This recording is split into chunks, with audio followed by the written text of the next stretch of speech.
Welcome to the Fantasy Data Fantasy Football Fanalist podcast.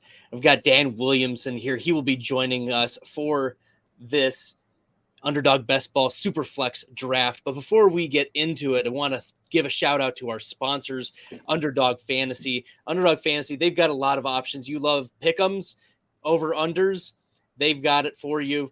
Big board pre-NFL draft, that was a tournament earlier. But if you missed out on it, we're going to do a SuperFlex Best Ball draft today. And throughout the offseason, there will be the Best Ball Mania tournaments. And if you want individual tournaments, you can create those as well on Underdog Fantasy. So if you haven't downloaded the app, go to search Underdog Fantasy on the Google Play Store, your App Store, download it. And for first-time depositors, use the promo code FFF for 100% match up to $100. That's right, 100% match. Free money, Dan. Like, where else are you going to get that? It's a great deal. Excellent platform. Can't recommend Underdog enough. Make sure you check out Underdog Fantasy. Use promo code FFF for first-time deposit match up to $100. Promo code FFF.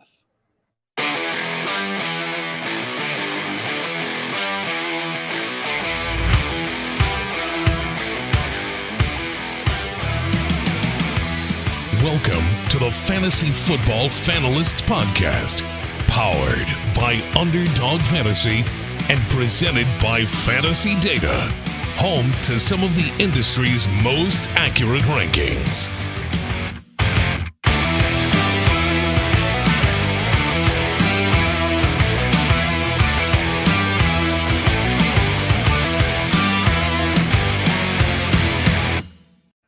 And welcome to another episode of the Fantasy Football Fanalist Podcast, presented by Fantasy Data and powered by Underdog Fantasy. With me tonight, Dan Williamson of the GOAT District Podcast. Dan, you've done some high stakes. You were in a draft last night with some of the biggest sharks in the industry on this full-time fantasy draft. Tonight, we're not going to be as high stakes, just a $10 Underdog Best Ball draft. But what did you like about last night's draft, and what do you like about drafting on Underdog Fantasy? Yeah, so last night's draft was a lot of fun. I mean, it was just getting the chance to go up against a lot of really well-known people in the industry, people who've made a lot of money at this particular little hobby. And, it was a room full of good drafters, and that's what I like to do several times a year, just to, be able to kind of test myself and see how I perform in a really tough room, because that nobody's giving anything away in a room like that. You're still drafting the same players as every other draft room, but it's just different how it goes when nothing's slipping through the cracks for you, or people can kind of pick up on your strategy and maybe find a way to sideswipe yours while still executing theirs. So fortunately, I managed to avoid most of that, but I'm really looking forward to tonight's draft because it's a tournament with SuperFlex, which is just, I don't know of any other SuperFlex tournaments that there have been. I mean, I can't claim I've been on every site and checked out every tournament, but this is the only one I've seen, and I just love the concept. I think it's a lot of fun, and hopefully this isn't the last one that they do. Absolutely. I was going through Twitter last night. I searched Underdog SuperFlex, and there's actually like a history log of some of the analysts in the industry asking for Underdog to provide a SuperFlex Best Ball tournament, because everyone was loving the Best Ball Manias and these big board tournaments. But to add the extra wrinkle of a second quarterback, we're going to see quarterbacks up in the draft, the ADPs significantly rise and tiers become clearer. Now, the Underdog platform is a 4-point passing touchdown and 6 points for rushing touchdowns. And it's a 1 point for 25 passing yards, whereas last night's draft, single quarterback, and it was 20 yards for a point, and it was 6 points for passing touchdowns. So I wonder, like, we saw some quarterbacks drop it last night, but I anticipate in the draft that we'll look at, and we both have experience with these Superflex. We're going to be drafting them early, but like looking at these first like 3 rounds, is your goal to get 2 quarterbacks, or just where is your second quarterback is your goal in these types of Superflex drafts? I mean, it really kind of depends on what's available to me. I'm more comfortable with a quarterback in the first round, but I don't have to have it. And generally, I'm going to get one for sure in the first 2 rounds. I'm not one of those guys who can sit there and go 5 rounds and not take a quarterback. Maybe it'll work out for him, just not my style. I can see the path in best ball, but I think it's just an easier path to hit if you go a little bit earlier. But I've done some drafts where I went quarterback in round 1, next quarterback was round 6, and then third quarterback in round 9. So I'm pretty comfortable waiting for the second or third quarterbacks if that's the way the build seems to be leading me.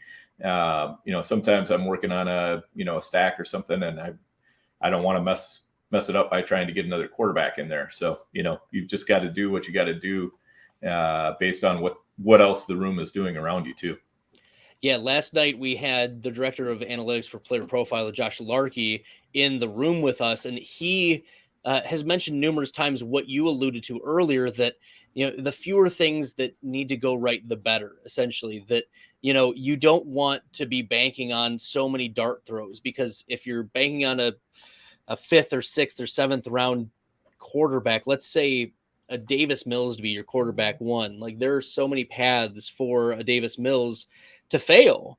And if you're banking on that, that's a significant risk. Now, that would probably mean you're loaded in other places, but like the quarterback position is the highest scoring position among all of the 4 different main categories in this draft.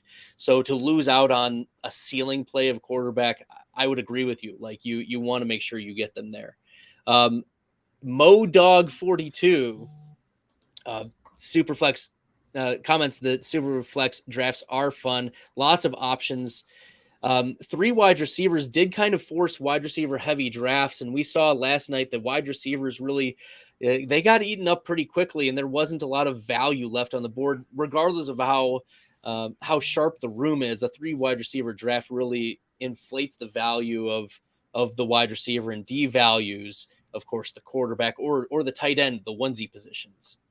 Yeah, absolutely. I mean, another drafter was on Drafting with Billy last night, David Hubbard. He refers to those start 3 wide receiver leagues as yellow sticker races. I think that's very accurate. Awesome. Well, if you want to get hopped into the draft, we'll see. Like sometimes it takes up to 15 minutes for these at this time to get loaded. So let me know when you're ready, and we'll just see. We'll keep talking if we need to, but that's like telling the space. You ready? Yep. Let's hit the button. 3, 2, 1, enter. Yes. Uh-oh. What? Oh, no. Oh, no. Well, no. We're good. I thought for a second my settings, it's saying that my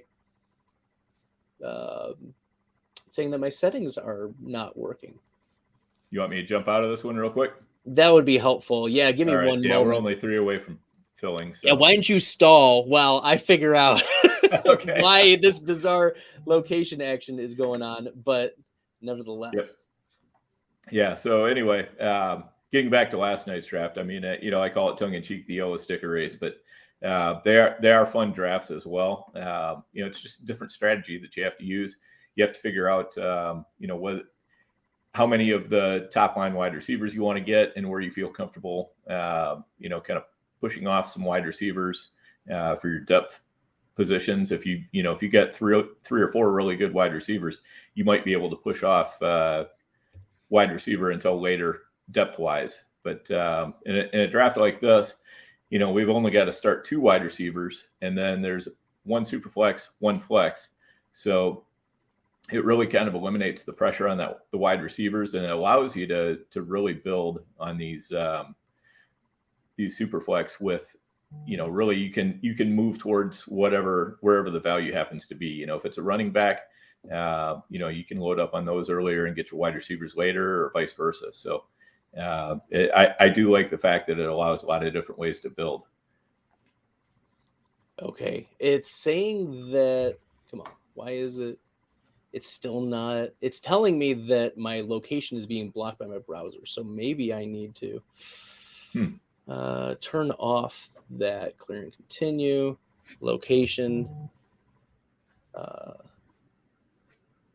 Yeah, hopefully that, you haven't moved yet. Nope, I haven't moved since the last time I did this. So it's being a little difficult, but nevertheless, okay. Yeah, hopefully that'll work. But anyway, hopefully in tonight's draft we can see some different strategies being used by some of the other drafters and kind of talk our way through those too. That's always fun to kind of see, look at the draft through other people's eyes and what are they trying to do, and who did well and all that. Because the nice thing about the underdogs is it seems like there's usually a nice mix of experienced and inexperienced drafters in them. Most of the time you see, maybe 2, 3, 4 really experienced drafters, and then the rest of them are just names you don't really recognize or you've just seen in there occasionally. It says location is turned off in Mac system preferences. Ooh, okay. So let's go to system preferences and see what the heck is going on. Okay. Okay, there we go. Well, hopefully that's got it. But so anyway, the nice thing is if you're drafting in the evenings with these big board super flexes, they do tend to fill up pretty fast. So it doesn't take long for one to start. I think the most I've waited is about 15 minutes at this time of night. And often when I jump in, it's, 5 minutes or less, and we're often drafting, which is really nice. This is okay. Let me try one last thing, and I think I might have it. All right. Let's give it one more.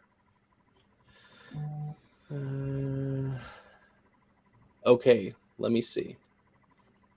Big board, but super flex. All right, you just tell me when to hit that big green button. Okay. Sign in. Log in.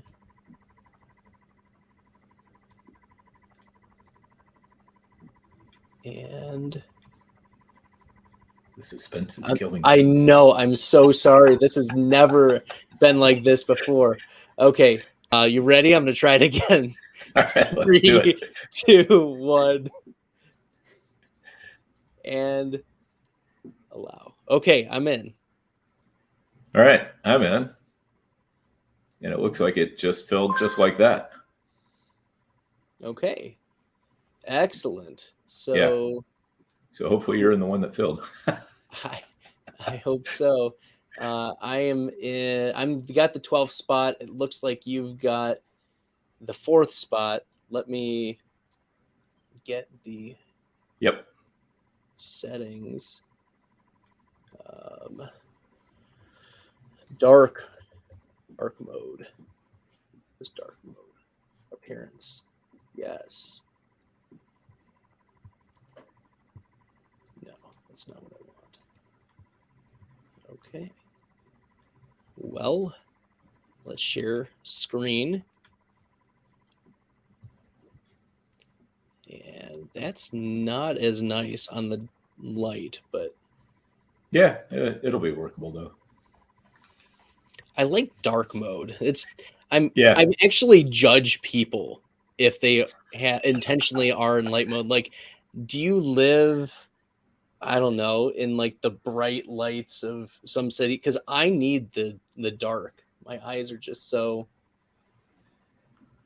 Yeah, it depends. Like, for whatever reason, I've just never gotten used to Twitter on dark mode.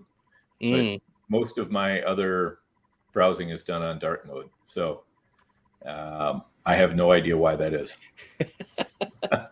Fair enough. Okay, so pretty commonly we see that Josh Allen, Patrick Mahomes go off 1-2 in these drafts. You're at 4. We'll sometimes see Jackson or Herbert there, or are you going to think about Jonathan Taylor at the 4 spot? No, I'm generally going to just go ahead and grab a quarterback here, just because I think there's some value to the top at least 6 quarterbacks, and getting one of those. And as expected, Lamar Jackson is going to be mine. I could have gone with Kyler Murray. I'm kind of ambivalent between the two, and I just tend to alternate a little bit back and forth. So, Wheeler missed out. Sorry, Wheeler. It's always a good commenter, always a tough drafter. Okay. Yes, yeah, for sure. I like Jackson in this format. Yeah, I do too. Those 6-point rushing TDs definitely pay off. So, that's what keeps Jackson and Murray both up there.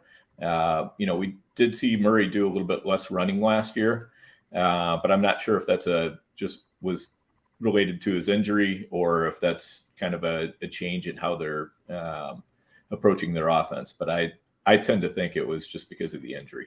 I think so as well. The injury, he was running pretty much at the same rate, before the injury, and then things really tailed off. And the Arizona Cardinals offense just didn't look the same too after his injury and DeAndre Hopkins' injury later in the season. And you are up. Oh man, I usually am able to get Prescott and Stafford here. This is no fun. Yep. Well, at the turn, I'm looking, and I don't have a lot of shares of Derrick Henry, and I'm still not going to. I'm going to go Trey Lance here. I don't buy the rumors that Jimmy Garoppolo is going to stay. Like, he's going to be cut. They're not going to spend $20 million when they have that much cap space. So I'm not worried about that. And I'm also going to take Jalen Hurts. I'm going to double tap quarterback. Both are rushing upside quarterbacks. And there's only a $1.5 million cap hit for Garoppolo. He's gone one way or the other. Yeah. I think that's almost definitely going to be the case.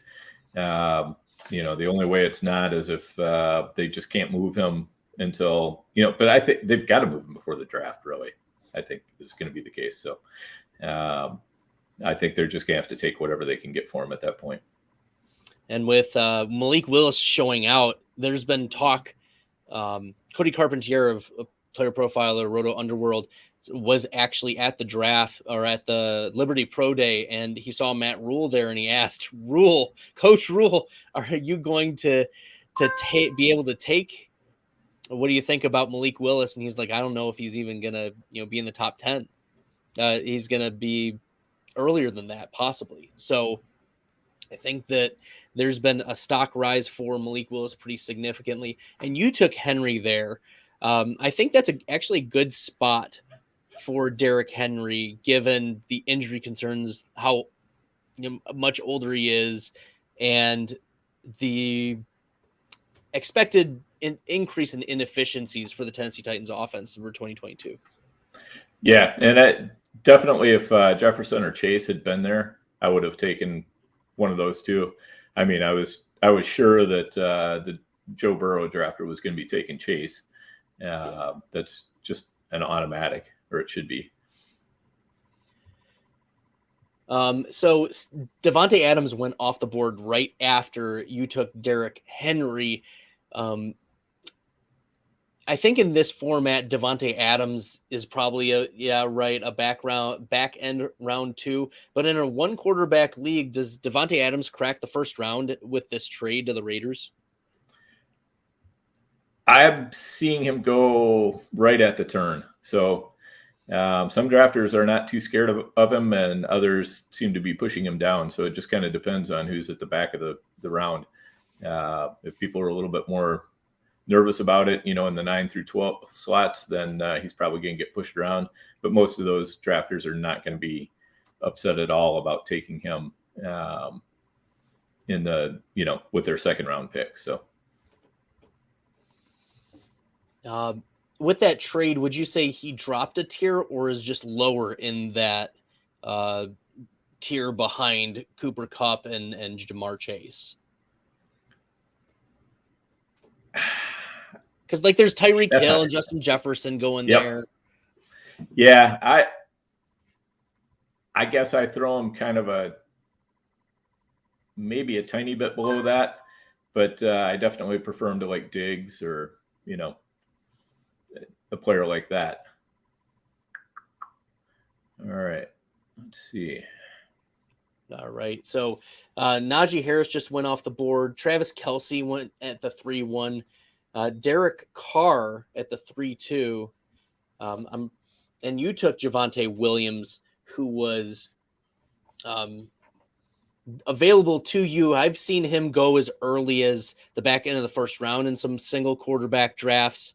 But we don't know what's going to happen with Melvin Gordon. I think that's a good price for Williams, not knowing if Gordon's going to be back. Because if Williams has the backfield to himself, I think he's a mid-first round pick. Yeah, for sure. And I think in these drafts, then he's going to be somewhere between where Jonathan Taylor and Derrick Henry went off. I would expect him to go probably middle of the second round in a SuperFlex. Yeah, I think that's about the right price for Javonte, and especially with Russell Wilson there. Oh, man. I was hoping Mark Andrews would have come to the turn to me, but he did not. Instead, I'm going to go with Joe Mixon, who seems to be underrated over the last 2 years. I was out on Joe Mixon a few years ago when there was a tremendous amount of hype, but then he lost the season to the foot injury. And I'm going to go Mixon and then DeAndre Swift. So I'll shore up my quarterback room, my running back room, and then now I'm going to be pretty free to draft wide receiver at my leisure. Right. Yeah, and I think that makes sense for where you were sitting at. I think it was a little bit early to go with some of the wide receivers that are coming up.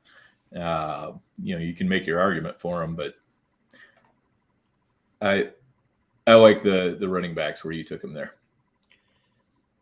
Yeah, and thinking about like how valued the wide receivers are in this draft, like we mentioned it earlier, that wide receiver is now devalued because there's only starting 2.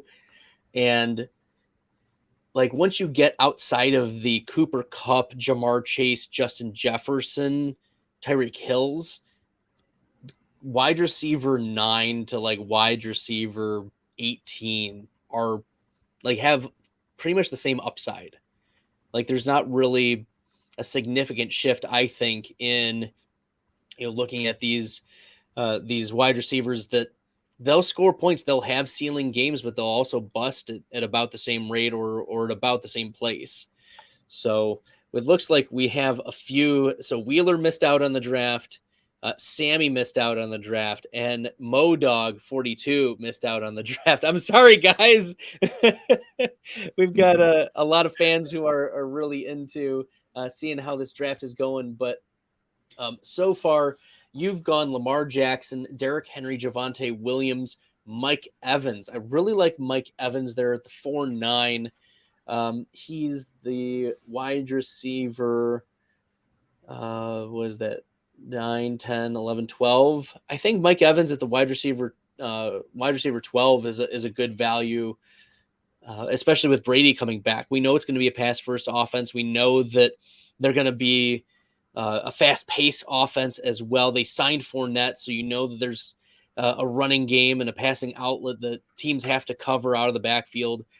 We anticipate that Gronk will re-sign. There's a lot of good things that are still going to happen in this Buccaneers offense. So I like Evans there. I'm sure you do too, given that you drafted him. But yeah, and one of the things I like about him is just the fact that he does tend to have really big spike weeks, which plays well in a format like this.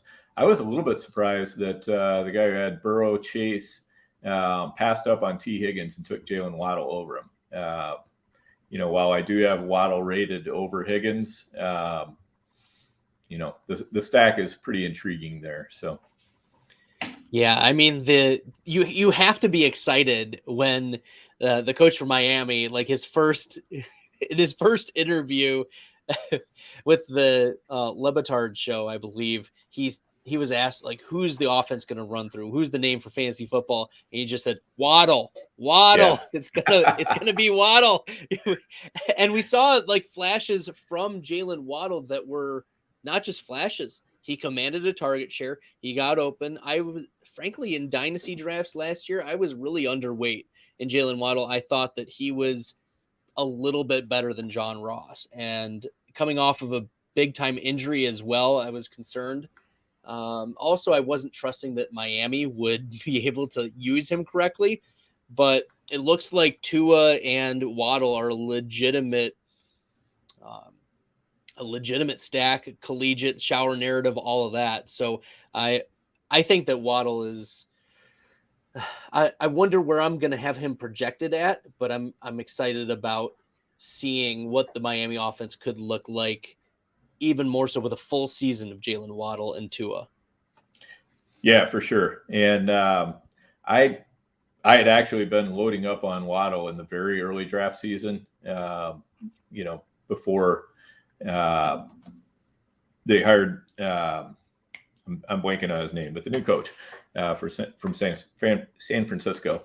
And so I had all kinds of, like late second, early third round Waddle and one quarterback leagues. And even though that was a tad early then, I still felt good about it. And now he never even makes it to the back end of the second round anymore. He doesn't. Like T. Higgins is discount Jalen Waddle in these drafts. Like, right. Exactly. As funny as it sounds. So you ended up getting your second quarterback, Daniel Jones. Jones, there was a moment this offseason where we didn't know if he would be the starter. There was a lot of chatter about Dable bringing over Mitch Trubisky. It never happened.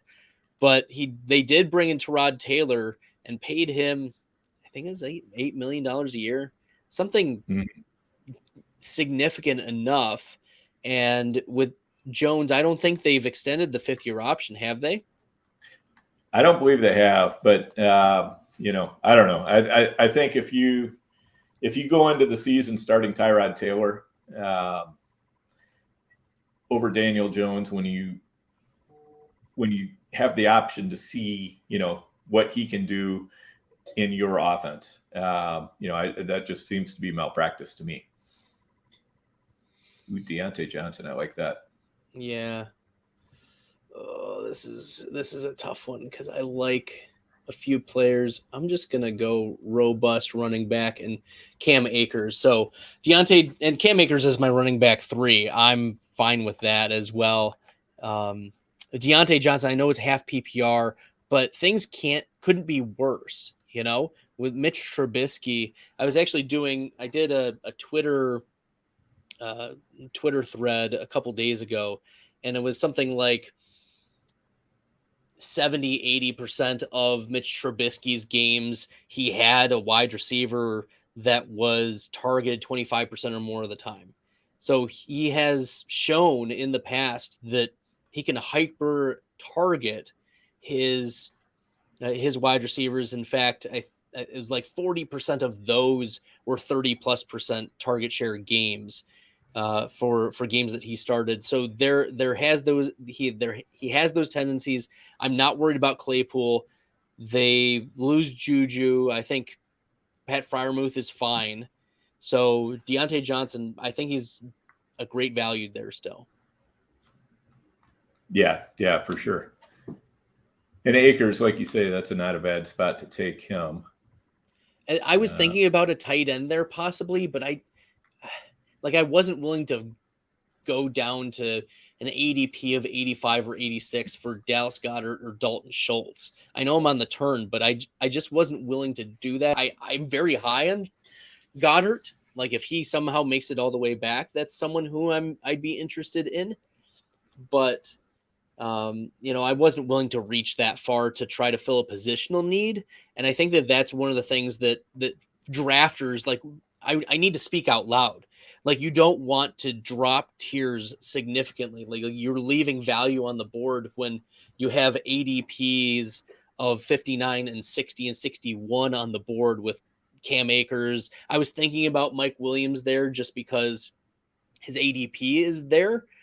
But Hayden Winks of Underdog, he did a study of where to draft players and how essentially as the further back you reach or the further down you reach from ADP, the less likely you are going to have like the maximum points above the median. So you're limiting your upside if you reach for players outside of their tiers. So I think it's a thing that listeners and viewers should take away, that like, don't reach on players, like be comfortable, allow the draft to come to you essentially. Yeah, for sure. You definitely don't want to panic in any particular position, like tight end is one of those positions where you see people start to kind of panic a little bit if they don't have somebody by, like the 8th, 9th round or whatever, and they'll just start grabbing a tight end. And, to me, you can grab 3 tight ends late and do just as well as, 2 tight ends a little bit earlier. So, and there are certain advantages, I think, to the 3 tight ends late too. I mean, it just gives you one more chance every time on each week, for that one big score, because basically with your tight ends, if they get a touchdown, you got a good score. If they don't, you don't, unless you had one of the really early round tight ends. Absolutely. It's they talk about touchdown dependent tight ends, like touchdown relevant tight ends. Any tight end can be relevant if they score. So I agree with you there. It's, if you don't get one of the elite ones, waiting is probably the right call, because there aren't very many tight ends who are going to command a 20+% target share. You think about Andrews, Kelsey, Pitts, Goddard. That's pretty much it. Even Ertz doesn't eclipse 20% anymore. So, yep. But looking at, and I just got sniped there. I was hoping to pair up Carson Wentz with Terry McLaurin, but that's all right. We'll just take Lombardi Lenny. Oh man, that's a real nice pick there. Leonard Fournette signing a 3-year deal in Tampa Bay. How happy are you that you're getting a running back 1 in the 7th round? Oh yeah, definitely. I'm totally stoked about that. That's I'm surprised that so many of those other running backs went off before him. Jacobs, Montgomery. I don't necessarily care for him as much. I think I'd rather have Fournette than Zeke as well. I think so too.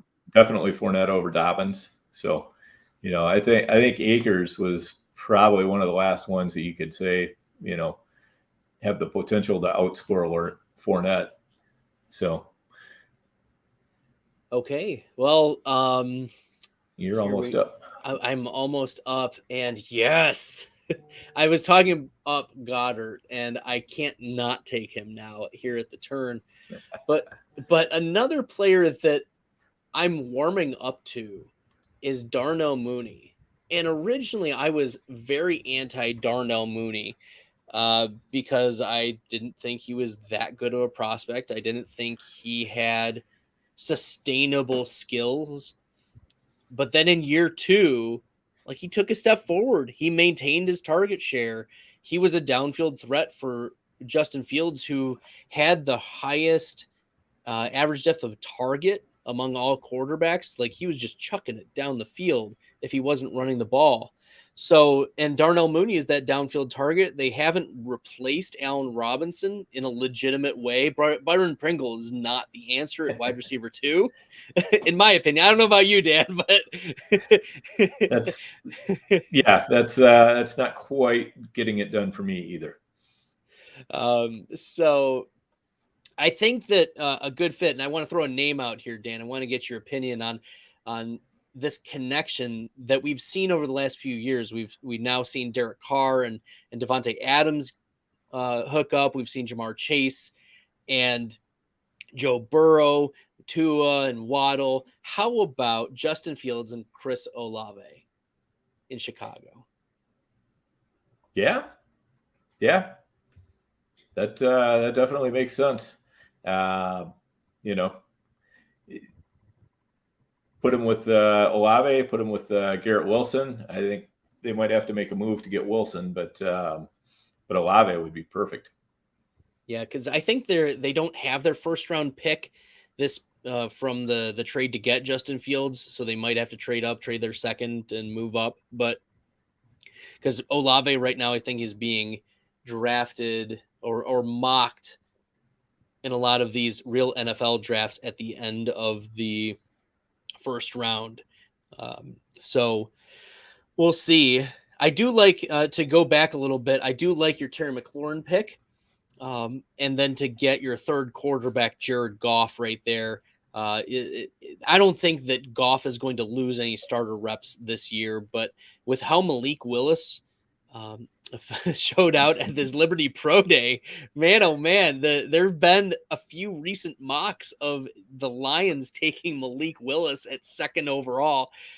I don't know if I'm the Lions, if I do that though. Like from a team building perspective, you have so many like talented young players who just need an opportunity. Like you've got a starting quarterback in Jared Goff, a veteran. You know that next year's draft is going to be good, and you don't expect to be uber competitive this year. Why don't you just trade back and load up on more picks? I think that's the move. If you're even tempted to take a quarterback. Right, exactly. I think that makes a lot of sense. So it'll be interesting to see what the Lions do there, but hopefully Goff is safe. I hope so too. So we saw. I thought about waiting and taking Davis Mills on the way back, but he's a player, one of my most rostered quarterbacks. Davis Mills, yeah. Mm-hmm. Yeah, it's not a bad way to go. I mean, he's going to chuck the ball. So, but instead, I will grab one of my favorite players. Oh, you and me both. Adam Thielen. Yep. In both of the full-time fantasy drafts, I got him at wide receiver 36 and wide receiver 41. Dan. He's too far down on the list when you're picking your players, and it's one of those things where if people aren't kind of scrolling their way down the list a little bit, guys like that get missed. So I'll definitely take a shot at him any old time. Give me Adam Thielen over Gabe Davis. Oh yeah, Give me Adam Thielen over Kadarius Toney. Give me Adam Thielen over Treylon Burks in best ball. Yeah. I'll take him over Marquise Brown. Ooh, that's an interesting call. I like Brown a lot. So do you? Mm-hmm. I'm concerned about the volume there, but we'll see. I think Bateman's probably going to take a step forward. So it'll be interesting to see how it all unfolds there. Whether they keep their same passing volume. Mm-hmm. Yeah, because they went from like 410 or 415 attempts to over 600 attempts. Like, what is it going to be? Are they moving to a more pass-heavy offense? Because in that case, wheels up for all of the pass catchers, Rashad Bateman included. I don't know what to trust. Because last year we saw in training camp, we saw both Gus Edwards and J.K. Dobbins go out with injury. So there's your two players that you're expecting to carry 90+% of the rushes, non-Lamar Jackson rushes. And then Lamar is out for 5 games for various reasons. So maybe it's that they were game planning differently. Yeah, it could be. All right. So I took Kadarius Toney and Davis Mills. I think Kadarius Toney showed an intrigue on the target share, and also he's a human joystick. Like if there's a player who's going to break out in this Giants offense, I think it's Kadarius Toney. And Davis Mills, we were talking about Davis Mills earlier, and I think I'm set at quarterback. I don't think I'm going to go with 4 quarterbacks with those 3, 2 studs, and then Davis Mills. Like, I'm bound to get really good quarterback play. Yeah, that makes sense for sure. And I'm just going to go ahead and take Bateman here. After you just bad-mouthing Marquise Brown to just to get Bateman. I see how it is. Did I say that? Excellent. So yeah, no, I think you misinterpreted everything I was saying, Bradley. Right off after you, Cordero Patterson got drafted by SeaWorld in the end of the 10th round. Now, we saw yesterday Matt Ryan get traded to the Indianapolis Colts. Marcus Mariota signs for a 2-year deal with the Atlanta Falcons. Cordero Patterson is on the team.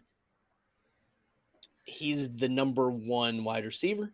He's the number 1 running back. He's not the number 1 tight end. Kyle Pitts is the tight end. Anyone who says that Cordero Patterson can play tight end over Kyle Pitts is delusional. But I wonder what kind of role Cordero Patterson is going to play with Russell Gage gone. We saw at the beginning of last year when Gage was gone that it was Cordero Patterson running out of slot or out of the backfield as an intentional schemed target in this offense. But when Gage came back, they still wanted to get Patterson some touches, but they were mostly between the tackles. So I wonder what his role is going to be in this Atlanta Falcons offense. Like, is he going to be the pass catcher that we want, or is he going to be a running back? Yeah, I think it's a very interesting question. And he's one of those players that, sometimes I just cannot point out what the reason is why he's not going to do well in 2022. But just my experience playing this game for, 30 years, and I've just seen it too many times. A player like that tends to be just a 1-year wonder. They kind of come out of nowhere, late in their career, have that one great season, and then, everybody pushes them up the draft board, and then they just disappear one way or another the next year. Either, the Falcons could draft Breece Hall, or, who knows what. Maybe he gets injured because he's older. Maybe he's, it could be anything, but I've just learned when you're talking about a player that old who just kind of explodes finally on the scene, even though he was a 1st-round pick all those years ago. Nothing like an age 31 breakout, right? Right, exactly. I mean, I don't think we've ever seen anything quite that late before. That's got to be a one-timer for sure. But and props to him, man. If I'm wrong, I'm wrong. But I just don't think it's gonna, I don't think it's gonna cost me leagues to be wrong on him. Yeah, looking at the Atlanta Falcons backfield right now, it's Cordero Patterson at the top, but then there's Damian Williams and Mike Davis. And as funny as it sounds, almost all 3 of those players feel the same-ish to me. Like, they're old, crustier running backs with pass catching capabilities who had later breakouts because of their pass catching. And then now we're all stuck together. It's like an old folks running back home in Atlanta. Right. Yeah, exactly. And you just know that, they're going to draft some kid in the 6th round or, sign undrafted free agent. Yes, remember exactly. Javian Hawkins from last year? Yes. Yep. Yeah. And, it could be something like an Elijah Mitchell, 6th-round running back, and, just absolutely explodes. Oh, I was in on Mitchell. He was in a podcast with Billy last year, pre-draft. We were each asked to find like a late round dart sleeper, and mine was Elijah Mitchell because, he had a lot of really nice measurables. And I said, looking at his tape, he just didn't have like that second level speed, but if a team uses him as a bell cow back, like he's probably not going to let go of it. And I said, like, he's probably going to be a day 3 pick, but if a team gives him a chance, he's going to do well. And well, it paid off. So yeah, yep, for sure. I got lucky on that one. Yeah. Yeah. My partner podcasting, JD, kind of turned me on to Elijah Mitchell. We both kind of liked him, but he was really gung ho on him. And then we found something about that they were running the same style of offense in college as what the Niners were running. So a lot of the terminology was pretty familiar and everything. So, all right. And then I'm going to take Jameson Williams here. Ooh. Yeah, so Jared Smola, who was in the draft with us last night, Jared from Draft Sharks, he also, taking an aside, Jared had one of the best drafts, I think, in that room. He kept sniping everybody. Like at the end of the episode, it was pretty much the Jared Smola compliment show. It pretty much was, yeah. But today Jared tweeted out that Jameson Williams is Will Fuller if he had hands.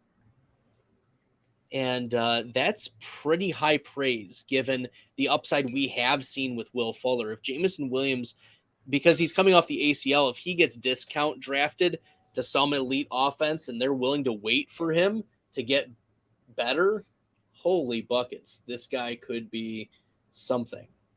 Right. And that's one of the ways that I try to balance my drafts out a little bit too, is, if I have older players, at a position, I want to make sure I get some youth injected in there as well. Because a lot of times the older players will start out good, hot out of the gate. And those rookies or second year players might be the ones who, they take a few games to kind of catch fire. But, a lot of times having at least some rookies and second year players in your roster, when you get down to the playoffs, it really, really helps out. So I try to make sure I do that as well. Yeah, these rookies can be really helpful. Really, really helpful.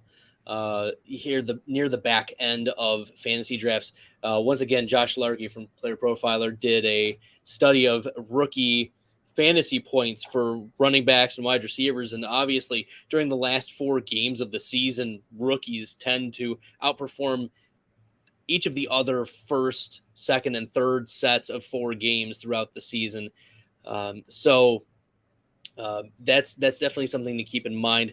Wheeler wants me to talk about Russell Gage. I think Gage is going to be, I think he's going to be in this wide receiver 2 conversation week to week in this Brady offense with Chris Godwin not being available.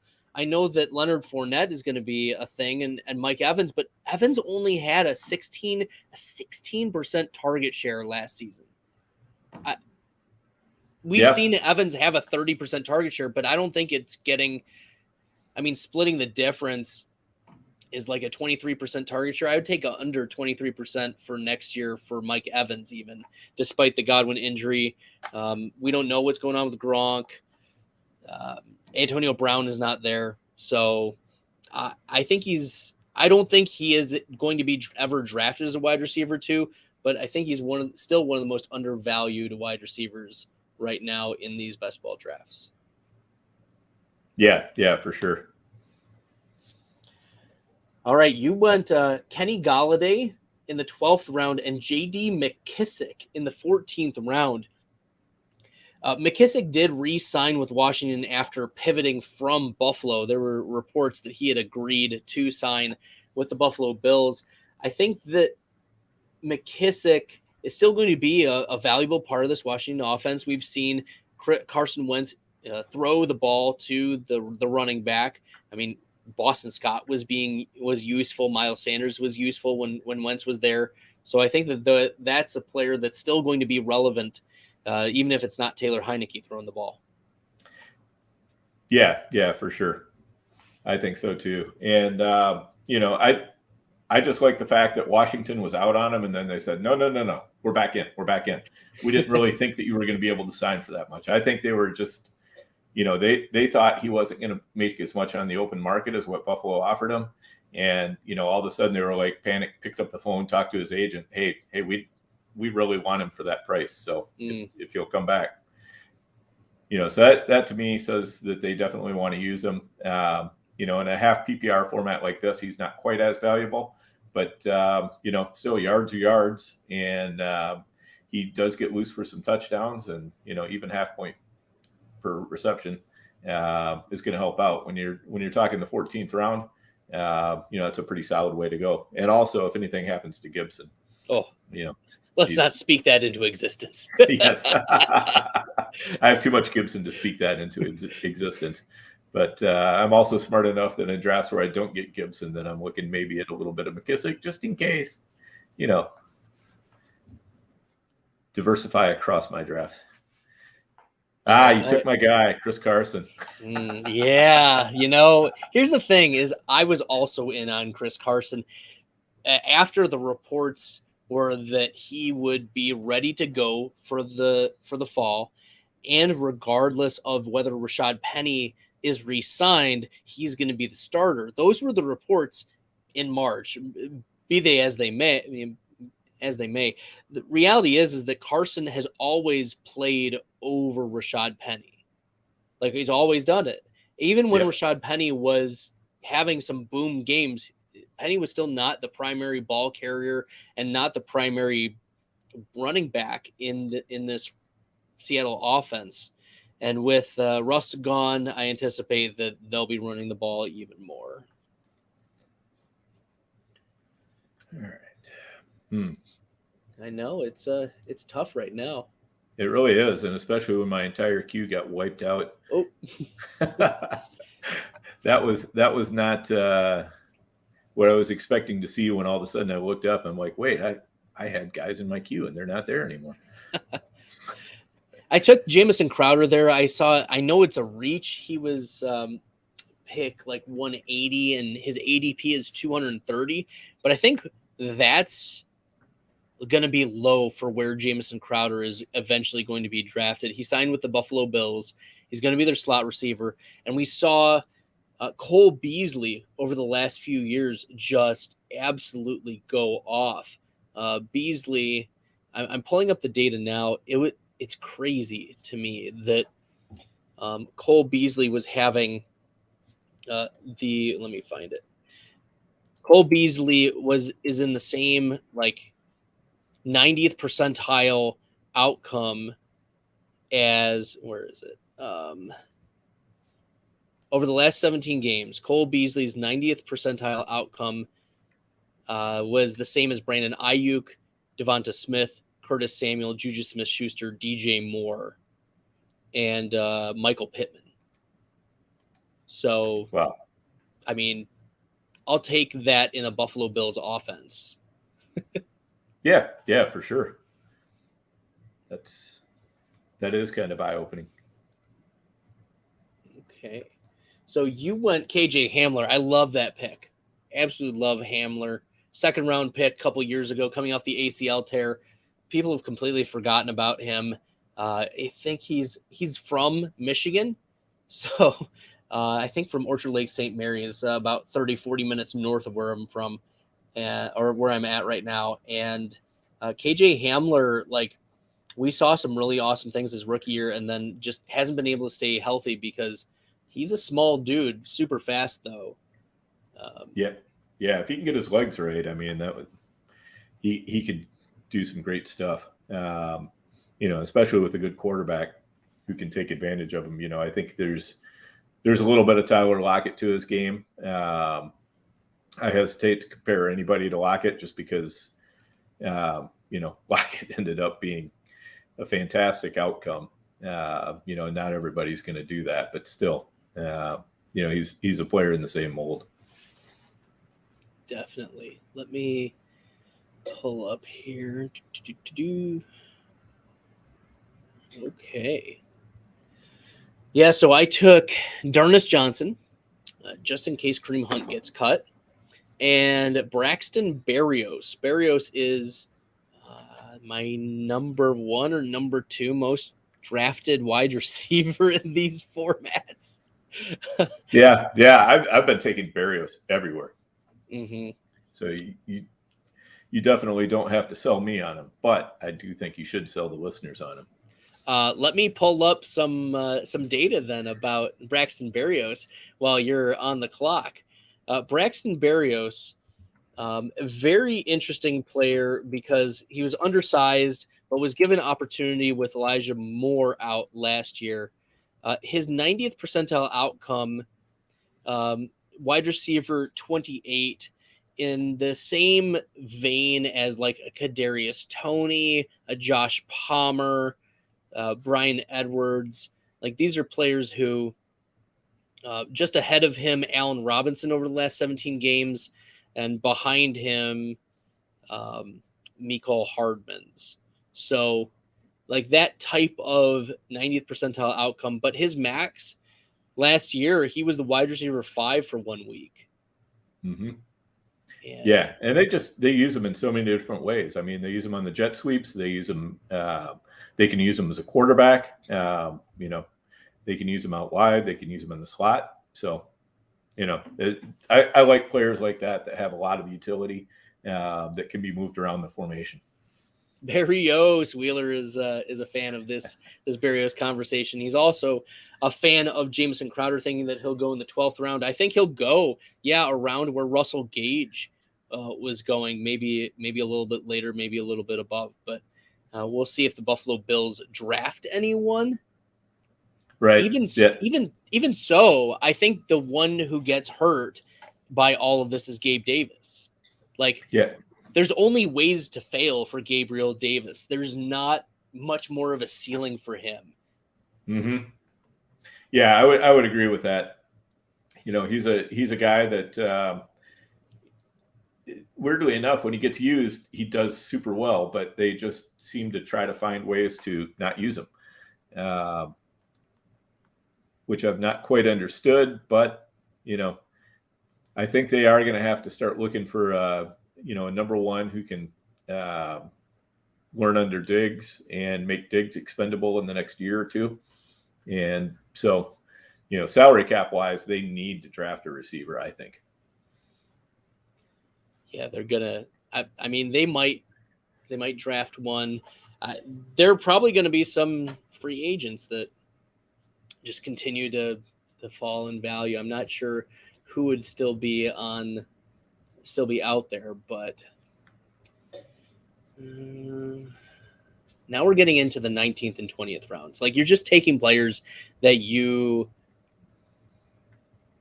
feel have upside, either untapped or we've seen incredible individual games from them.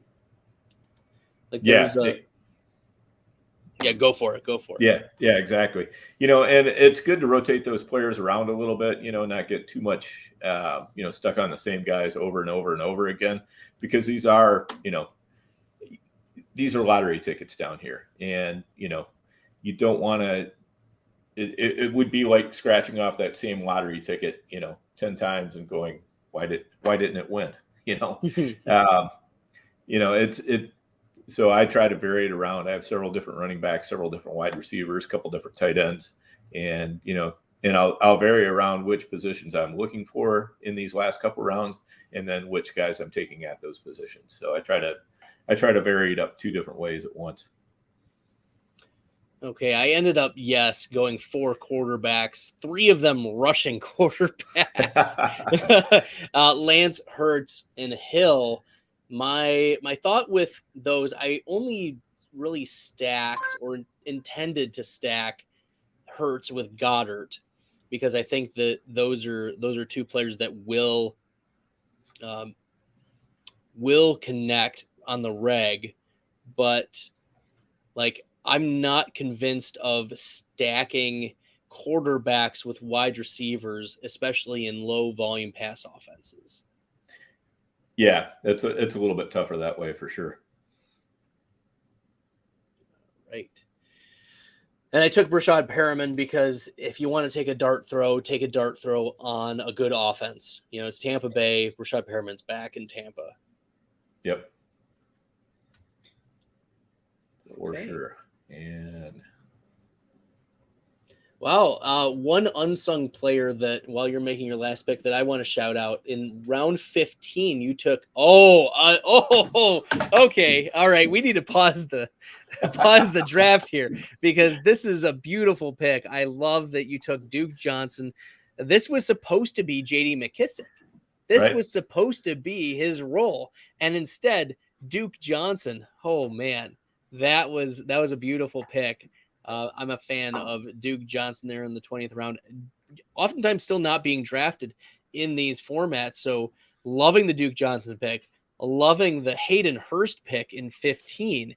We saw like ceiling games from a not super athletic CJ Uzama. Yep. And Hayden Hurst is a first-round pedigree tight end who didn't get a lot of usage last year because Kyle Pitts was there. So I think that he doesn't have the tread on his tires like a lot of other tight ends might have. He's a leader in the locker room. He's well-respected. He's got the pedigree. I think there's a lot of good things happening for Hayden Hurst. So, right. And he did do well in Atlanta the year before Pitts came along in 2019. He was a tight end one a fairly significant number of weeks. I mean, he wasn't, like blowing the top off of it or anything, but, he was creeping into that tight end one range pretty regularly. Wheeler says that Hill's going to play running back and while Kamara's suspended. I mean, Hill's probably a better running back than Tony Jones. Let's be honest. And that's the nice thing about playing quarterback. He's got other ways to score. So that's a great late round pick. And actually the person after me took Tyrod Taylor, which was who I had queued up if Duke Johnson had gone. Since I do have Daniel Jones, I was like, well, I'll take Tyrod if I've got nothing else at the end here. But basically if Tyrod ends up starting a lot of games for the Giants, it's probably not going to do very well for my build since I have Daniel Jones. So I'm just going to bank on that. Tyrod Taylor was a wasted pick. Probably not too good. Well, how about this? I'll look through your roster one more time, and then if you want to look at mine, we'll talk about each other's, and then we'll call it a night. All right. Sounds good. Okay. So you started off in the first round, just to recap, Lamar Jackson, the 1-4. That's pretty chalky, but it's a good pick in this format. Wheeler mentioned earlier that he's the quarterback 2 for him in this format. I think with the rushing, you got to go Lamar Jackson here. I think that he is over Kyler Murray right now. Derrick Henry and Devonte Williams in rounds 2 and 3. You're solidifying your running back core. Henry has a big upside, and for him to fall is the injury discount and the age discount, we think.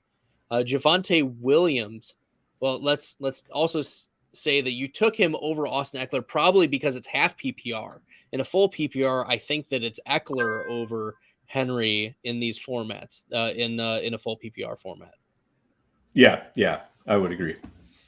And you took Devonte Williams. I think getting him in the third round is about right now, given the lack of clarity we have.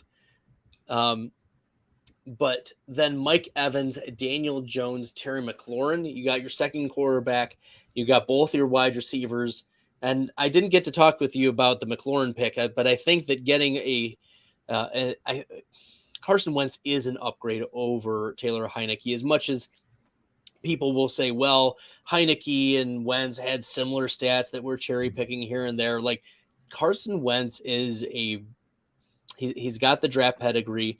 He almost won an MVP. I think that he's still getting over some of the jitters from those concussions that he suffered a couple years ago and the leg injuries. I don't think he'll ever regain MVP level, but he's a smart enough quarterback to get the ball to his number one receiver, Terry McLaurin. Yeah, yep, for sure. And I think it was Heineke who was holding back McLaurin, in addition to, I think McLaurin had an injury last year too, a high ankle sprain that affected him. But a sixth round McLaurin is pretty good. Yep, exactly. And I was hoping to pair him up with Wentz, and Wentz went one pick before. So, I was just forced to take Leonard Fournette there. Nothing like a March snipe to force you to pivot to running back 1 in the 7th round. Okay. Leonard Fournette, at 7'4". He should be going ahead of the likes of David Montgomery and Josh Jacobs, even Ezekiel Elliott. I agree. But a player that you took him over Travis Etienne. Now, I still think that that's the right call, but I think that Etienne should be going out also ahead of Ezekiel Elliott, also ahead of Josh Jacobs. Like, he's a first-round running back with pass-catching capabilities, and it's Trevor Lawrence's boy, like from Clemson. Mm-hmm. So I think that we're getting an injury discount here in the 7th round for Travis Etienne. Yeah, I think so. I mean, the main concern would be is if Jacksonville drafts another running back high. I don't think Doug Peterson would do that. I mean, you saw Miles Sanders go mid-second round? Right. I mean, that's probably the best that we would see, but they have Kenny Gainwell. They re-signed Boston Scott. Why am I talking about the Eagles? But now, Etienne really right now doesn't have a whole lot of competition. That's my only concern, because Robinson's got the Achilles, and he's, I hate to say it, but kind of dead to me until he proves he can come back. Cam Akers has proved he can come back. We'll talk a little bit more about him when we go over your roster, but I do have some thoughts on that. I think you got a deal. Okay. I'm a little overweight on Travis Etienne, so it is what it is. You went Jared Goff, and I think that with Goff in Detroit, if Brad Holmes is smart, and I think that Brad Holmes is a smart guy because he was an assistant GM who helps craft a lot of what the Rams are today, I think he knows what he's doing, and he's not going to draft a quarterback. I think that Detroit stands pat, and I think Jared Goff becomes a value at this point as your quarterback 3. But speaking of value, Adam Thielen in the 9th round, that's gross. Just give me a 30-second bit about Adam Thielen. It's easier to go more than 30 seconds since I'm a Vikings fan. I've had the pleasure to watch him, catching passes here for years. And I mean, he's just such a consummate pro. He's really good at what he does. I mean, he's practicing constantly. His game is not built on speed, so I'm not as worried about his age. And he's just a really good red zone threat. I mean, he's somebody that Cousins is very comfortable looking to, and that's to take nothing at all away from Justin Jefferson, who was, definitely the alpha in the room. But there's plenty left over, and it's a skinny passing tree in Minnesota. I mean, there's just not that many players to take targets right now. You've basically got Jefferson, Thielen, Cooks, hopefully Irv Smith. Yeah. Probably some KJ. Okay, as our resident Minnesota Vikings fan, what's your thoughts on Irv Smith, taking it aside for a second? I'm still trying to figure out, because, I mean, he's kind of that profile that always makes me worried that, because he was drafted really more as a pass catcher than as an all-purpose tight end. And it seems like some of those guys who get drafted as pass catchers, if they don't catch fire right away, they sometimes just don't catch fire. But on the other hand, I mean, he really only had the one season, and then, last year was kind of injury marred. He did not play at all. So, I'm willing to give him a chance, but I think he's going in about the right spot in drafts right now. He's going kind of in that area where, this one, he went right between Robert Tonyan and Noah Fant, Evan Ingram, Logan Thomas, right in that range. And I think that's about right for him. Oh, man. Evan Ingram, I was overweight on him too, and good thing, because I think he's going to get a 20% target share in this Jacksonville offense. Looking at what Trevor Lawrence did last year with how he hyper-targeted Dan Arnold, like, Arnold's not a super special player, Not at all. Ingram may not be able to hold on to the ball, but he's going to get 20% of targets. I don't know. I mean, Ingram was just so poorly used in New York. With Jason Garrett as the offensive coordinator, I mean, Garrett treated him like he was Jason Witten, and that's not Ingram's game. They need to be letting Ingram loose down the seams, let him work out as a wide receiver. I mean, he can even work out wide if he needs to. The last thing he needs to do is just run a bunch of, 3-yard, pass patterns, or else, just coming across the middle on a drag route or whatever. It's just that's not using him right. And then after Thielen, you got Bateman, and then Gronk. You got some Tampa Bay pass catchers in this. It's too bad you didn't get Brady, but Brady went off at the 2.5, so you didn't even have a chance, honestly. Right. And that seems to be about right, that Brady is going at like the 2.3, 2.5, 2.7, somewhere in that range in this type of format, because he's not a rushing quarterback, but he is in a very high pass volume offense that is also fast paced. So there's going to be a lot of passes and a lot of deep passes. Now you went Kenny Golladay. Talk me into Kenny Golladay. Like, is he just undervalued, or like was this an ADP drop? I would need to look up Kenny Galladay's ADP, but at 12.9, talk me into Golladay here. Okay. All right. So just real quickly on the Tampa players, I definitely don't mind stacking, even if I don't have the quarterback. If I'm able to get, like I was able to get Mike Evans, and then Gronk, and Fournette, so those are three key cogs in the offense.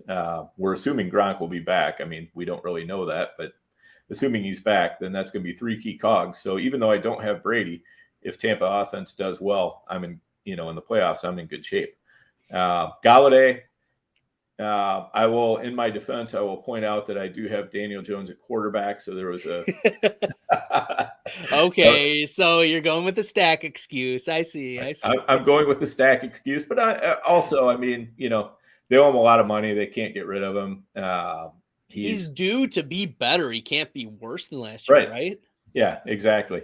And, this is just a bet on Brian Dable to, just be able to use him more effectively than the previous coaching staff could. And also Golladay was hurt. That's my biggest concern. If Golladay, if those injuries start to be chronic, that's going to be a really bad pick. But if Golladay stays healthy, I think he returns value on the 12. What was 12-9? End of the 12th round, around Tyler Boyd, Jarvis Landry, Alan Lazard. There's been a lot of love on Twitter for Alan Lazard. I don't get it. Even as a Packers fan, I don't get it. Yeah, I don't really get that either. I mean, he's a nice player, but he's never going to be, a primary or even the secondary receiver. I do get Landry and Boyd going off before Golladay. Olave went off before Golladay. Russell Gage that you took went off before Golladay. I like all those, but then all of a sudden when I got down to Golladay, I was looking at him, and I was looking at Jacoby Myers, and I was looking at Jameson Williams. I thought Williams would drop to me, and so I figured I'd just go with the stack on Golladay and try to push Williams around. Yeah, we'll see. We'll see where Jameson Williams lands. We talked earlier about, if there are teams who are willing to take an ACL discount, or if there are some older veterans who can take him under their wing. I think that Jameson Williams could be, real value. I think more in Dynasty. I'm hesitant to invest a lot in best ball drafts. First year back from an ACL for a wide receiver who is probably doing his rehab. Like, he's rehabbing right now. And while I'm sure he's getting good treatment, it's not NFL level treatment for his ACL. So I wonder how effective he is going to be year one. Yep, he's definitely a gamble there for sure. But he's got the speed to pay it off. If as long as the ACL didn't rob him of his speed, I'm going to feel pretty good about it as we head into the last quarter of the season. Yeah, for sure. He could be a late Like we saw how Odell Beckham, his rookie year, he had like a quad injury or something, out for the first 3 or 4 games of his rookie season, and then came in first game, boom, had the catch, and then was a 30% target share player the rest of the way. Like that's a possibility in the second half of the season for a Jameson Williams type. So, okay, for sure. JD McKissick, we hit on him a little bit. I like McKissick as a depth running back piece. He's going back to Washington. Pretty comfortable with him there in the 14th round. Hayden Hurst, we talked about Hayden Hurst loving his pedigree, going to a high-powered Cincinnati offense where they do like 15% of a target share in Cincinnati is pretty valuable, especially if they're going to be in scoring range a lot. There's touchdown upside with Hayden Hurst.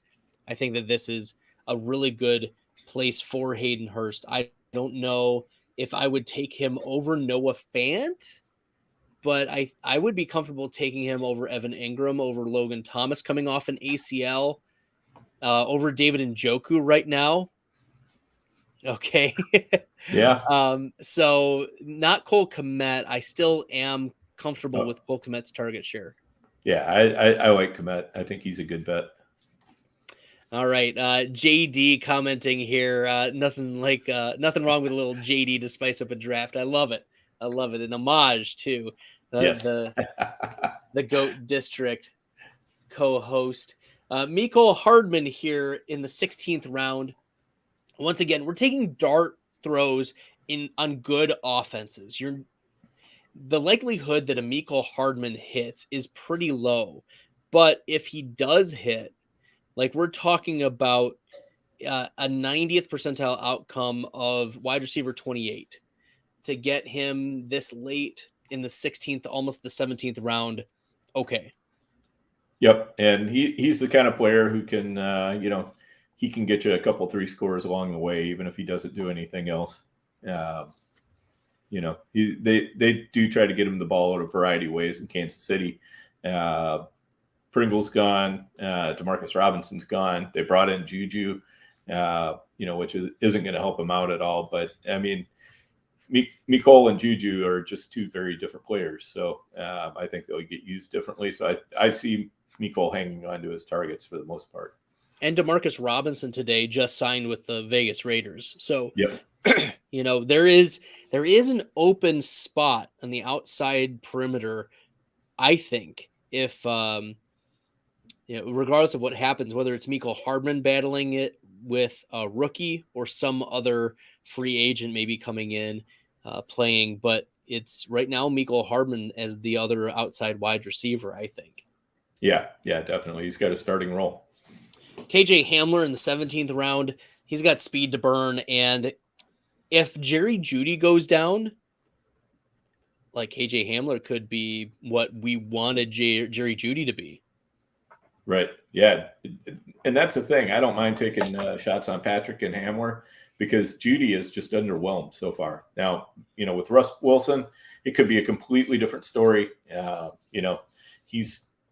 Judy's still going to get the first shots at it. I mean, they've got the draft capital on him, but yeah, sometimes things just don't work out for those high picks. And if it doesn't, I just want to be there to scoop up the pieces. Now, here's something. You mentioned Tim Patrick. So I did a 17-game study of the wide receivers currently on NFL teams. So they're currently signed to their teams. And Tim Patrick, when we talk about ceiling, like I want at least the upper third outcome for wide receivers, right? We want upside. We don't really care about downside because if a wide receiver busts, the difference between wide receiver 50 and the difference is the same, but wide receiver 70. Like it doesn't really matter. But for Tim Patrick, his high 67th percentile outcome was wide receiver 33. And that's in the same range as Rashad Bateman, Terry McLaurin, DJ Chark, Gabe Davis, Marvin Jones over the last 17 games for those players, just behind Tyler Boyd, Amon-Ra St. Brown, Brandon Ayuk. So I think Patrick is extremely undervalued, playing outside across from Cortland Sutton. Yeah, totally agree with that. I've been loading up on Patrick any chance I get. Sterling Shepard. I like Sterling Shepard as a late round stack possibility. He did re-sign with the Giants and always somehow commands a target share. So yeah. If he has almost as hard a time staying healthy as Will Fuller, but when he's there. Sterling Shepard. I like him there.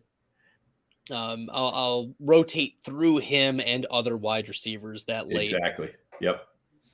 Ricky Seals-Jones, he's not on Washington anymore, even though it says it here on Underdog. He is on the New York Giants, so that's a stack possibility. I think the Giants are a candidate to draft a tight end, but like Ricky Seals-Jones in the 19th round, and even with a rookie tight end, maybe it's Trey McBride. Maybe there's one other tight end, not going to be Weidermeyer after today's pro day. Like, let's be honest. So this tight end class is underwhelming. I'm trying to. Don't strain a muscle here, Dan. Right? We gotta keep you healthy for the Goat District pod. You know, your normal podcast. Don't want to put you on the injured reserve here. Stretching out for Ricky Seals-Jones. Okay, and the last pick, I think this is a phenomenal pick. And if you aren't drafting Duke Johnson, if Duke Johnson's going undrafted, that's a criminal offense here. Now that he's on Buffalo, Duke Johnson, let's take a step back. He was the leading rusher. He's still the leading all-time rusher for the Miami Hurricanes. Yeah, and he's never really gotten a good chance in the NFL. I mean, he was once a running back one in PPR for the Browns way back when. Way back. Like 6 years ago. Right. But it was only for like half a season or something. I mean, it wasn't even that he was. I don't remember what it was. He was sharing the job or something. But and then Chubb came along, and that was it. Yeah, it was the Isaiah Crowell days, right? Yes, that's it. That's right. All right. Okay, so that gets us to the 20th round. Sammy, while we're talking about the 20th round, and before we get to my team, Sammy's asking, getting Devonte Parker in the 20th round, did something happen today? I mean, the Miami Dolphins just signed arguably the number one free agent in off of free agency, and that's Teron Armstead, 5 years, $75 million. So no, I don't think that's a bad thing for the Miami Dolphins, where Tua was one of the most pressured quarterbacks last year and still had a really good completion percentage, was able to make a lot of good throws. Hats off to Brian Flores, by the way, for like managing all of that. Yeah, for sure. Flores seemed like a very good coach to me. I mean, he did a lot better with Miami than anybody had done in a while. So, and he took a roster that, basically was coming off the first year that he was coach. They were trying to tank for Tua. And, and then the year after that, he already had them almost on the verge of the playoffs. So it's really hard to argue with the kind of job that he did.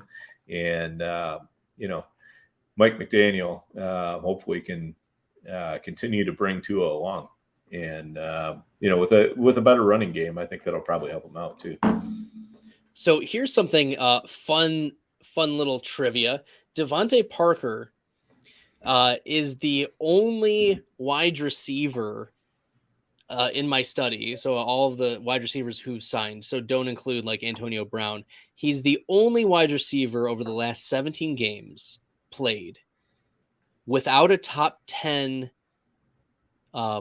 weekly finish. Like he wasn't a wide receiver one in any week over the last 17 games, but he's his highest 67th percentile outcome, wide receiver 23. No wide receiver below that or above that had 0 top 10s. So he's in the same realm as A.J. Brown, Christian Kirk, Jarvis Landry, T. Higgins, DJ Moore, DK Metcalf. Like Devonte Parker, extremely underrated. And yeah, I think Devonte Parker is, I'm drafting him a lot. I feel like he commands a target share. He's still an alpha in body, but not in target share. I think Waddle's still going to get more targets, but like he's a big bodied receiver. Yeah, he's I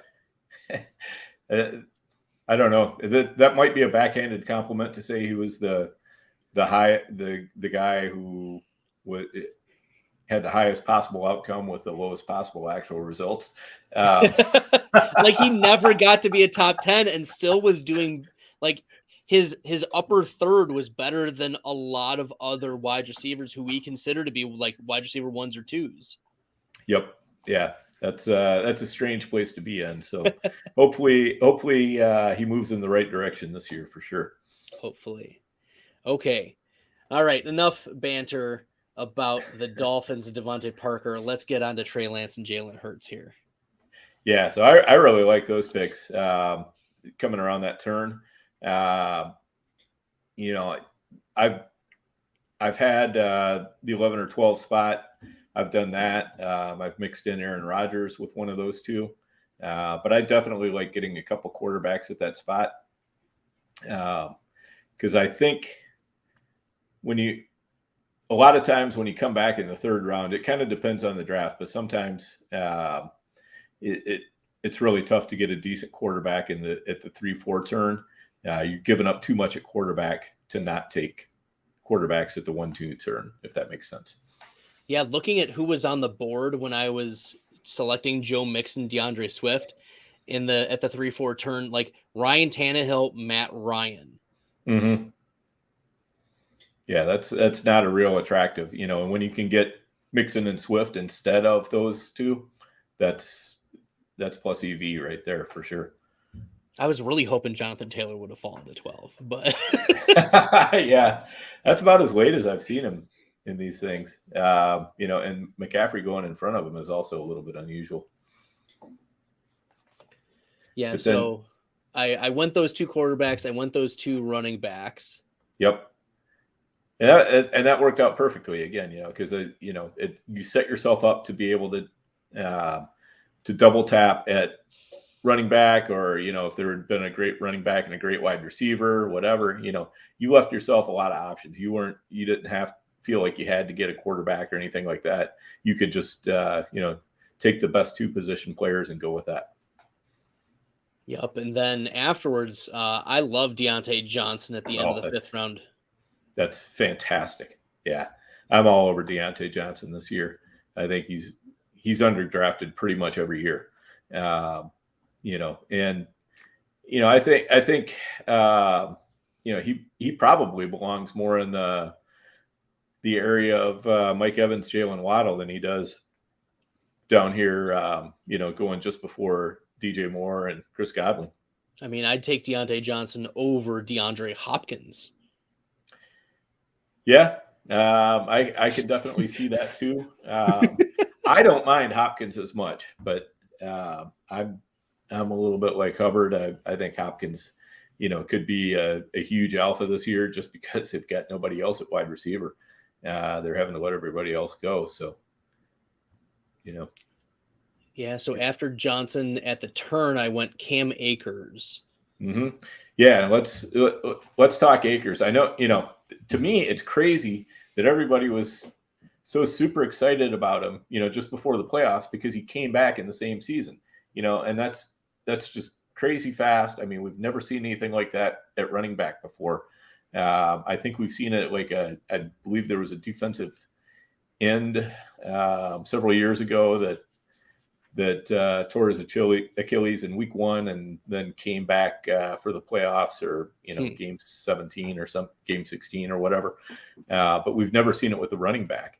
And to me, the fact that Akers not only came back that quickly, but that he played a good bit on it. And while he was lacking his explosion and burst, it didn't seem like it was, hurting him. And he didn't have any setbacks with it at all. And to me, that's because I was expecting, he was rushing it back. I was like, he's going to tear that thing again. And he just didn't. And, even though he wasn't super efficient, he's going up against a lot of good defenses in the playoffs. And, he's just in his first few games back. Now he's got the entire offseason to rehab that thing some more. So I've really turned on Akers. Last year, I was telling anybody and everybody, do not draft. For next year. I was like, if you got him in Dynasty, if you can unload him.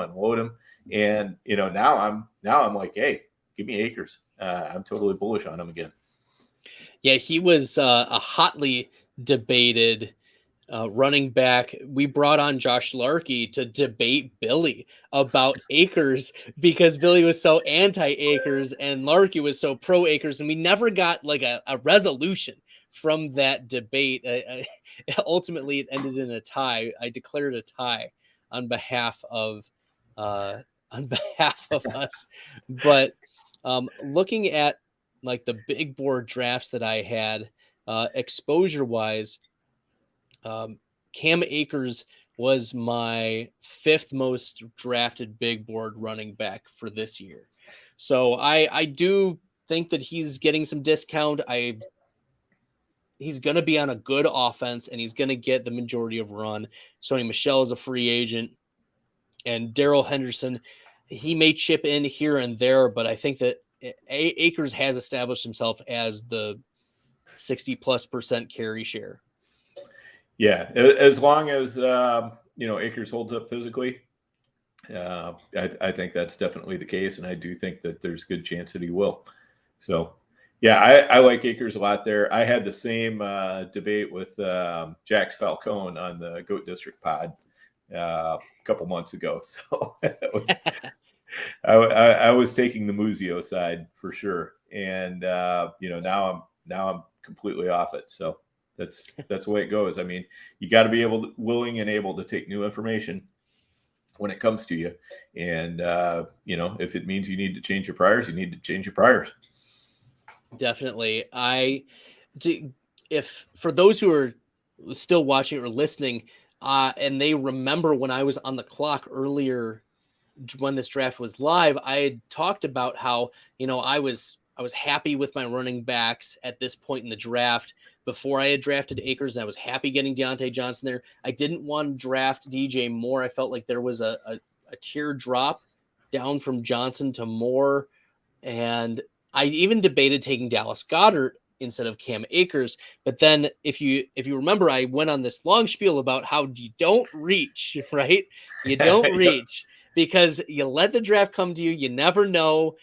And you don't want to lose out on the value. And this is the prime example of don't reach. Even if you like a player, like I really like Dallas Goddard this year. Looking after Zach Ertz was traded to the Arizona Cardinals, Dallas Goddard averaged a 27% target share, and 6 of his 9 games were above 27%, including a couple 30% games. Like, I don't care if they're throwing the ball 29 times. A 30% target share of 30 times is still 9 targets.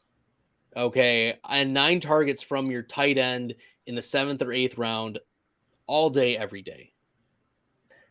Right. And so let me ask you this. Were you disappointed that Devonte Smith went off 1 pick before Goddard? Would you have done the double stack with Smith and Goddard with Hurts? Probably not. I've done it a couple times and I felt better when I only did Goddard, because then I can come back with Darno Mooney. And I did. I went back with Darno Mooney. And I think that Mooney, being the number 1 receiver in his offense, even though it's still going to probably be run first with Fields tucking it and running, I think that there's more of an upside with Darno Mooney than Devonta Smith in their respective offenses for the wide receiver. Yep. So, yeah, I think I was asking you that question for exactly that reason, because I'm not sure how I feel about the pair of Smith, Goddard, and Hurts, putting all three of those in the same lineup. I would have never put, I don't think I would ever put Hurts and Smith just by themselves, if I had also Goddard available too. Right. So, yeah, I'm glad I didn't have to make the choice. It's a nice hypothetical, but I am trying to avoid these wide receivers unless value. I'm not sure whether Allen Robinson is still good, but we know that Darno Mooney is going to be good next year. Is he going to be great? Maybe not. Allen Robinson, I think, has a higher upside than Darno Mooney in those respective offenses, but Allen Robinson looked legit bad last year when he was on the field. Yeah, he did, and you just don't know if it was because of the fact that he was just feuding with Nagy and he was, trying to make sure he did not end up on that offense again, or what. But I mean, that's a pretty unusual attitude for any NFL player to take. So, that's Robinson, also the diva mentality. These wide receivers who have gotten paid a lot of money later in their career suddenly become divas. And I know that the Rams were able to manage Beckham, but literally anything was better than what was going on with the Browns last year when it came to managing situations like that. And also they only had him for a couple months. Everything is roses and smells good. And the grass is always greener right away. And then you start to find the holes. We don't know what would happen if Odell Beckham would stay on the Rams, but yeah, I mean, it makes me nervous. Basically, what you got to tell yourself is winning is the best deodorant, and so let's just keep winning, and hopefully we won't have any problems. But yeah, if the Rams had imploded, I'm sure Beckham would have been a big part of that. Okay, I went my third quarterback. I only went 3 quarterbacks in this draft. Davis Mills at the 9-10 turn, along with Kadarius Toney. You're probably upset that I didn't let Toney fall because it was 2 ACL tears separated your wide receiver. Actually, no. I was looking at it the wrong way. It was Claypool, Christian Kirk, Garrett Wilson, Rashad Bateman. So probably 4 wide receivers between then and Toney, but I don't know. Yeah, I was pretty sure that when I took Thielen, I was passing on Toney. I didn't think he would come back to me. I mean, I would take Thielen over Toney. That's the right call. Yeah. And, so, I mean, I'm all about stacking, but, you also have to get to the playoffs to make it matter. So the most obvious values there, Thielen is a value everywhere here. Probably one of the most valuable wide receivers versus where he's going. I took Zach Ertz so that I would only need to take 2 tight ends. I took Dallas Goddard earlier and Zach Ertz a little bit later. It's roster consolidation. I think that Zach Ertz is still one of the better tight ends in the NFL. And there's mountains of evidence that suggests if you have a top tier, top 5 tight end during the prime of their career, they still are a tight end 8 to tight end 14 up until age 36. They don't get worse. Yeah, I'm definitely not an ageist at tight end at all. I don't mind taking older players, obviously, since I took Gronk. But Gronk is one of them, Right? Yeah, and because those, tight ends, they just age differently than wide receivers. I mean, there's no 2 ways about it. And, sharp fantasy players are going to take advantage of that fact and take the falling values at tight end that are just age discounts for the most part. Oh, love the age discounts. Oh, yeah. I mean, I was getting Zach Ertz last year in some of these drafts, round 15, 16, 17. He was just an eyebrow raise last year. Oh, yeah. Yeah. Last year, everybody thought he was washed. Yep. So he was a great flyer pick late. Despite he had an 18% target share, even though he looked washed. He was still commanding targets despite how bad things were for Philadelphia. Yep, exactly. And then he got Russell Gage on that same turn, which I think is a great play. I love the Gage pick there. That's super value for it, and it's a great offense. Brady wants him. Brady kind of recruited him a little bit, so you just got to like what's going on there. And then I went two more wide receivers after that: Corey Davis and Curtis Samuel. Mm-hmm. Yeah, I like that. I like Curtis Samuel as being kind of a post-injury sweeper, and Corey Davis kind of fits into that same range too. I think he was not as healthy last year, and so he's gotten pushed down. Everybody's all excited about Elijah Moore, and deservedly so. But Corey Davis is not a bad receiver in and of himself, and so I love getting Corey Davis and Curtis Samuel going around that turn there. I think that's fantastic value for both. Yeah, Corey Davis had over his last 17 games 4 top 10 wide receiver finishes. So he definitely has the upside. If he's the alpha in that offense, I know Elijah Moore is going to command a lot of targets, but it's still we're not sure who's going to have more. Right. I didn't intend that to be a pun, but here we are. Here we are. We know it's getting crazy late here. Chris Carson, the 15th round. I know you love Carson and Jameson Crowder as well in the 15-16 turn. Yeah. Yeah. Carson's just such a huge value there. Penny and Carson have started the same number of games since Penny came into the league. One of them has gigantic draft capital, and the other one doesn't. The other one just performs. I mean, Chris Carson has been a running back one, I think, 40-some% of the time, if I'm remembering right. I'll have to double check my facts on that. But it sounds about right to me. Yeah.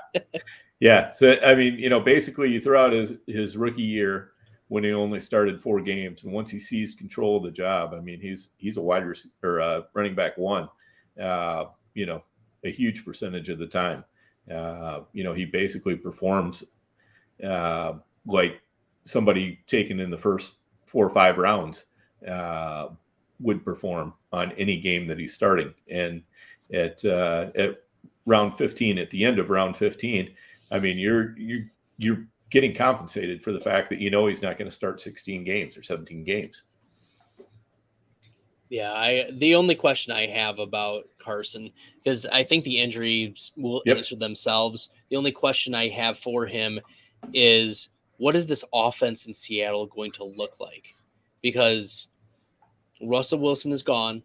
Drew Lock is not the type of player to dump it off.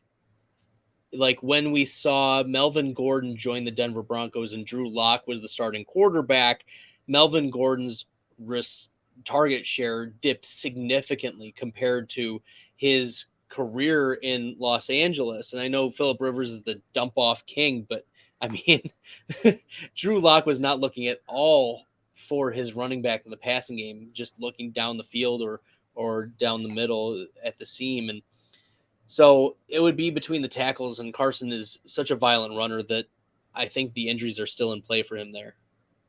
Yeah, I think that's fair. But, again, at the 15-12, you got the discount. So might as well take it. Yeah. And then I think Crowder, we pretty well covered him. I mean, just having a better quarterback, he's always done well in spurts for Washington and the Jets. Had a little bit of injury trouble, but being a smaller guy, that kind of comes with the territory, especially when he's going across the middle as often as he is. But he's still got juice, and Josh Allen can definitely take advantage of it. Okay, so Sammy is asking the question, now that the Bills have Crowder, do you rank him ahead of McKenzie? I think yes. Yeah, I think so. I think it's actually not going to be close. Yeah. People are like, I think McKenzie, if he's given the role, can be a useful player, but like that was the whole caveat. Like, is he going to get the role? And Jameson Crowder throughout his career has always been the role getter. Like even last year when he was playing only a little bit, 17% target share. In 2020, it was a 25% target share. In 2019, it was a 25% target share. In 2018, it was a 19% target share. In 2017, it was a 20% target share. Like, you have to go back to 2015. He had a 14% target share his rookie season. Like, he's not going to give – he is a cog. He's going to be a cog in this offense out of the slot as long as he's healthy. Yeah, I agree with that. Both of them got new contracts, but again, Crowder's got the experience, and he's just shown he can do it and do it on multiple teams. McKenzie is probably going to be your rare wide receiver handcuff if Crowder goes down. Right. Yeah, that's a good way to look at it. All right, Ernest Johnson, Braxton Barrios, Rashad Perriman, Taysom Hill. Bring us home, Dan. All right, so we have Ernest Johnson. I think there's a great chance that somebody's getting traded out of Cleveland backfield. I think with Johnson showing out as well as he had, it might kind of made Kareem Hunt maybe a little bit expendable. I guess you could say Nick Chubb maybe could be expendable if they wanted to do that. Ooh, but eyebrow raise. That's a bold call, Dan. That would be a bold call, no doubt about it. And I'm not making that call, by the way. But let's get it on record, Dan. Nick Chubb is the running back out of leaving Cleveland here shortly.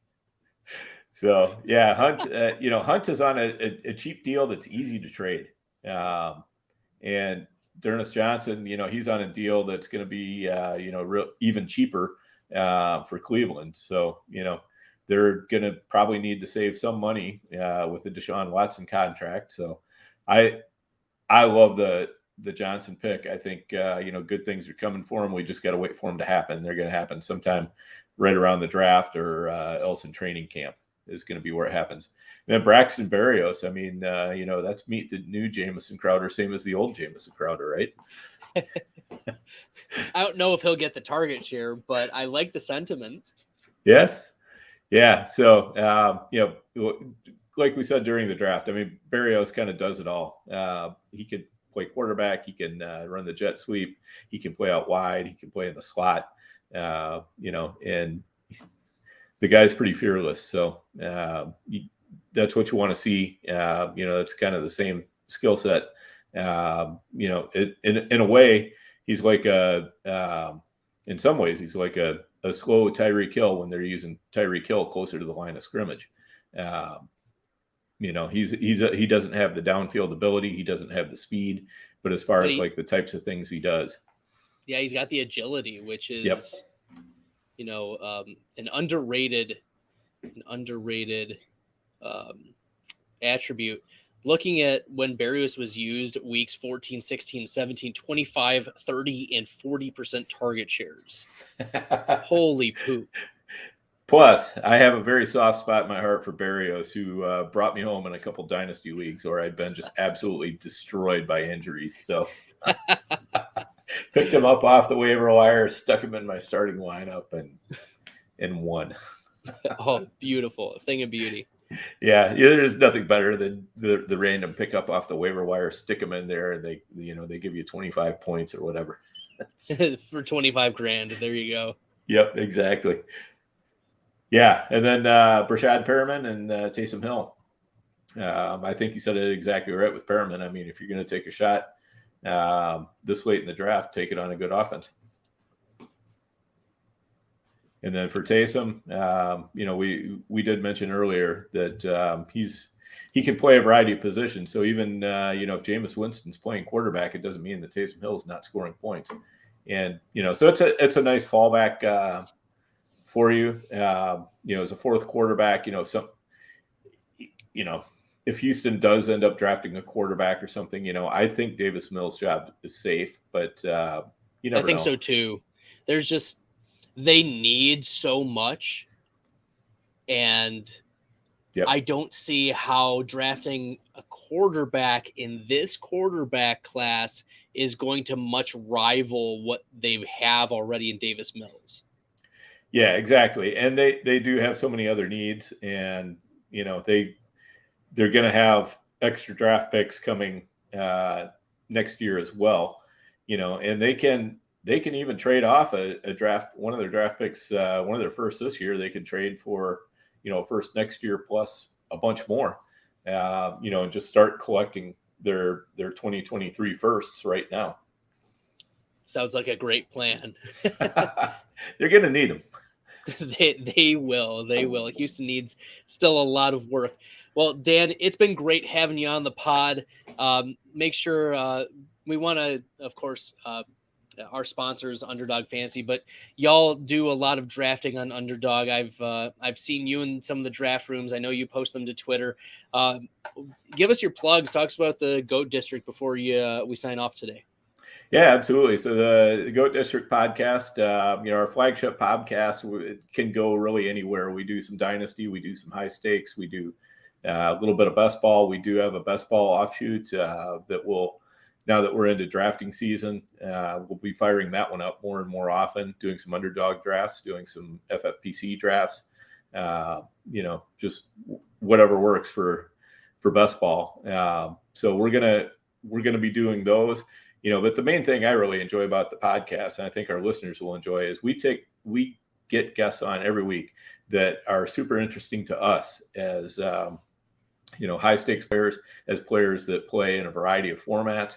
We're looking for people who we think can give us an edge, and it's definitely tough, as you move into the high stakes world to find any sort of an edge at all. So if it's an edge that's useful for a high stakes player, it's useful for any player.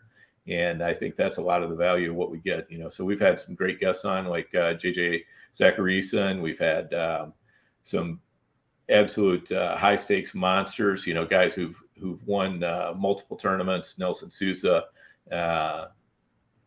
Billy Wazowski, Chris Vaccaro, just lots of guys who've won lots of tournaments, and who can really help. If we're talking about drafting, they can help a lot with that, player evaluation, and also just kind of in season roster moves. So as the year goes along, our content is always changing to match what's needed at that time of year. Awesome. Well, it's been tremendous having you on, and definitely a tough room, getting sniped a couple times, and I don't think as tough as last night. That is probably as tough as it's gonna get in the $10 to $25 leagues, but certainly a lot of fun drafting against you tonight, and really appreciate you taking the time spending with me tonight drafting on Underdog. And of course, here's the shameless plug. If you haven't downloaded the Underdog Fantasy app, if you saw how much fun Dan and I had tonight, and you haven't downloaded the app, download it off of the Google Play Store, your app store, and use the promo code FFF for 100% deposit match up to $100. Use the promo code FFF. All right, Dan, any last words?